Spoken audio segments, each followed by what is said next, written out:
bonjour et bienvenue dans cette nouvelle émission du Club Éco d'Objectif Aquitaine, spécial Vinexpo. Notre invité aujourd'hui est Mathieu Letrotte, bonjour. Bonjour. Vous êtes le directeur commercial de CIS Valais. Tout à Alors fait. CIS Valais, on connaît bien, prestataire informatique. Qu'est-ce qui vous amène ici finalement sur un salon qui est dédié au vin ?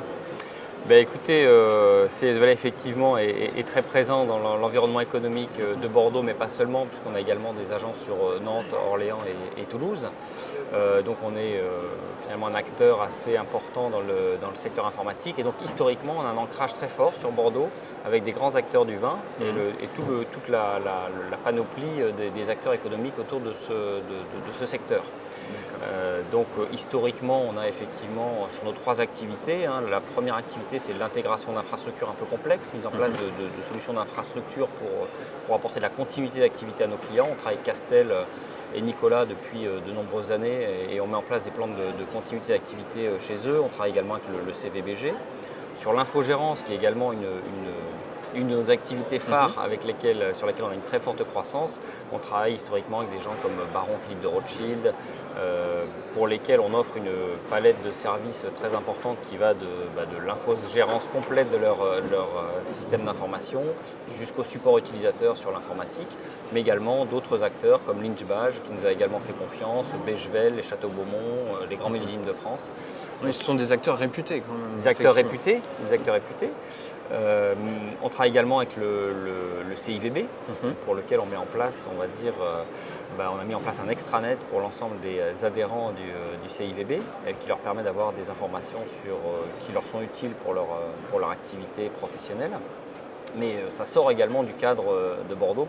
On travaille également avec le CIVA, Conseil interprofessionnel des vins d'Alsace, pour lequel là, on a mis en place une solution pour dématérialiser tous les formulaires de passage en douane.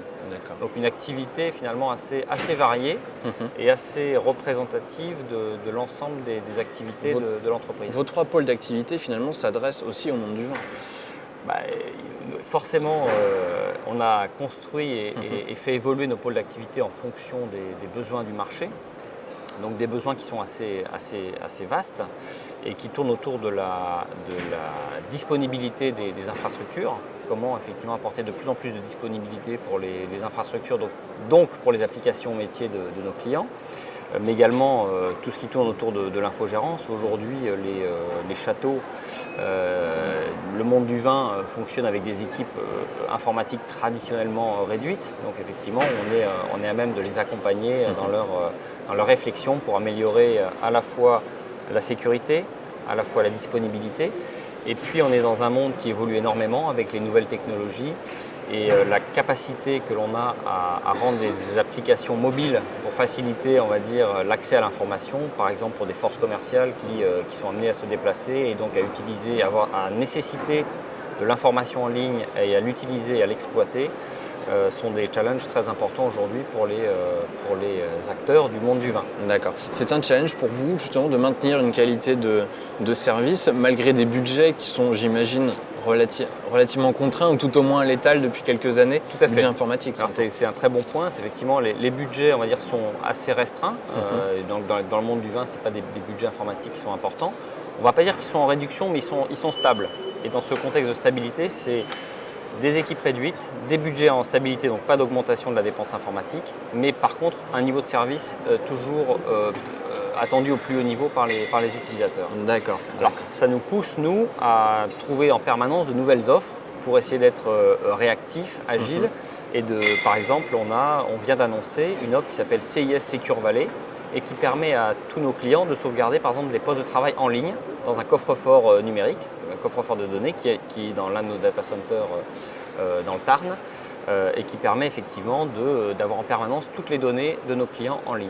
D'accord, je comprends. J'aimerais que vous nous parliez d'un projet qui s'appelle Bordeaux Wine Trip que vous présentez durant cette édition de Vinexpo. Vous en présentez une démonstration.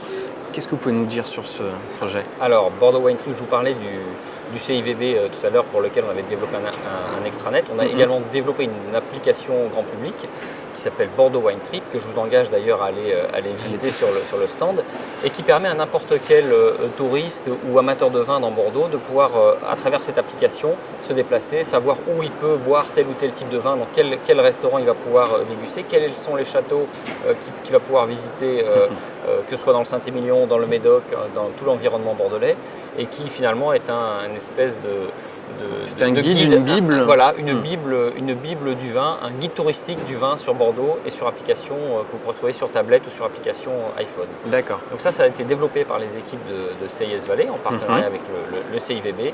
Et dès la fin de l'interview, j'irai rencontrer nos partenaires qui sont le CIVB pour effectivement assister à ces démonstrations. Alors pour l'instant, on est sur un périmètre bordelais.